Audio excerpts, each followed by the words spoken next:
গৌৰৱ গগৈ ডাঙৰীয়াক মই ওলাই অহাৰ সময়তে কৈছিলোঁ যে আপুনিও এটা সময়ত চাবলৈ পাব যে আপোনাৰ হয় বাবে আচলতে কাৰ এজেণ্ট সোমাই আছে।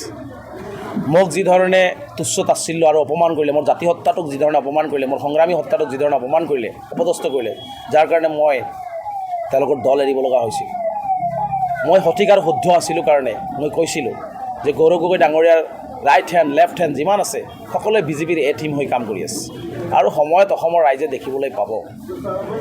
তাৰ এটা প্ৰমাণ ওলাই আছে। ভূপেন বৰা গ'ল আৰু এজন মহাশয় আছে। কি মহাশয় এইটো আমাৰ ময়ো ভালকৈ চিনি নাপাওঁ, কিবা নগাঁৱৰ সাংসদ মাৰ্ঘেৰিটাৰ পৰা আহিছে নেকি।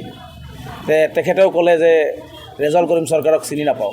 মহাশয়ক আচলতে আমিয়ে চিনি নাপাওঁ, কাৰণ যিজন মানুহ বিজেপিৰ এজেণ্ট হৈ কাম কৰি আছে সেইজন মানুহক বেলেগ মানুহে চিনি পোৱাটো আচলতে টান, কাৰণ নিজৰ দলৰ সভাপতিয়ে চিনি নাপালে। গতিকে এটাকৈ প্ৰমাণ হৈ আছে আৰু যাব। গৌৰৱ গগৈ ডাঙৰীয়াৰ কাষৰ পৰা আৰু যাব। আৰু মুখ্যমন্ত্ৰীয়ে ভয়ংকৰ কথা কৈছে যে এইবাৰ টিকট দিছে 30জনকৈ বোলে তেওঁৰ নিৰ্দেশতে দিছে। গতিকে আল্টিমেটলি কংগ্ৰেছ দলটোৰ মাজত এতিয়া মানে বিজেপিৰ এ টিম হৈ চলি আছে।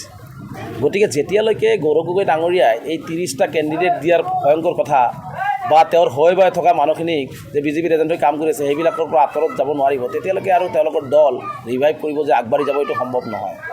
গতিকে বেলেগলৈ আঙুলি তোলাৰ আগতে নিজৰ গাটো চিকিউৰিটি চাব লাগে।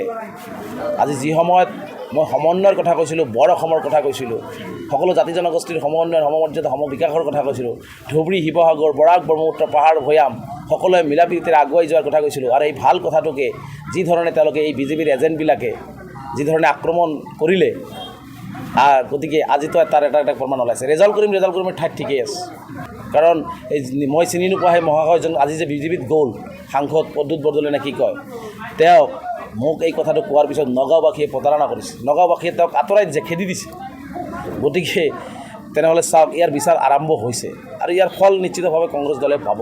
আৰু অসমৰ সংখ্যালঘু ৰাইজক আহ্বান জনাইছোঁ যে তেওঁলোকে কাৰ হৈ কেনেকৈ কাম কৰি আছে, তেওঁলোকে আচলতে কাক সুৰক্ষা দিব বিচাৰিছে, কাক সংখ্যালঘুক সুৰক্ষা দিব পাৰিবনে নাই বা দিছেনে নাই, এই কথাবিলাক সংখ্যালঘু ৰাইজে বিবেচনা কৰিব আৰু 26ৰ নিৰ্বাচনত তেওঁলোকে ভোটদান কৰিব। তাৰপিছত আৰু এটা ডাঙৰ কথা মই আজি কৈ যাওঁ। আজি সৃজনগ্ৰাম সমষ্টিত আজি দেখিলোঁ আপোনালোকৰ সংবাদ মাধ্যমত ওলাইছে যে টকা দি টিকেট লৈ আছে।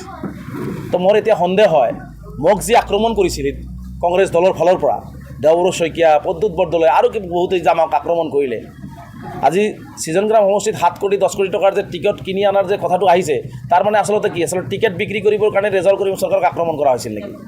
যে সৃজনগ্ৰামৰ টিকেটটো বিক্ৰী কৰিম, গতিকে আক্ৰমণ কৰিলে ইয়াৰ পৰা ওলাই যাব। গতিকে মোৰ এতিয়া সন্দেহ হৈ আছে, সেইটো কাৰণতে হৈ আছে। হয়তো আমাৰ ইফালৰো কোনো লিডাৰ জড়িত হৈ আছে যে টিকেটটো বিক্ৰী কৰিম, গতিকে ৰেজাল্ট কৰিম চৰকাৰক যেনে তেনে অপমান অপদস্থ কৰিব লাগে, বদনামী কৰিব লাগে। গতিকে নেদেখাজনৰ বিচাৰ লাহে লাহে হয় যে মোক কোনেও বদনামী কৰিব নোৱাৰে। গৌৰৱ গগৈ ডাঙৰীয়া নিজে এতিয়া চাই আছে যে তেওঁৰ কাষৰ পৰা বিজেপিৰ এজেণ্টবিলাক কেনেকৈ ওলাই গৈ আছে, আৰু ওলাই যাব। অসমৰ ৰাইজে আৰু চাই থাকিব।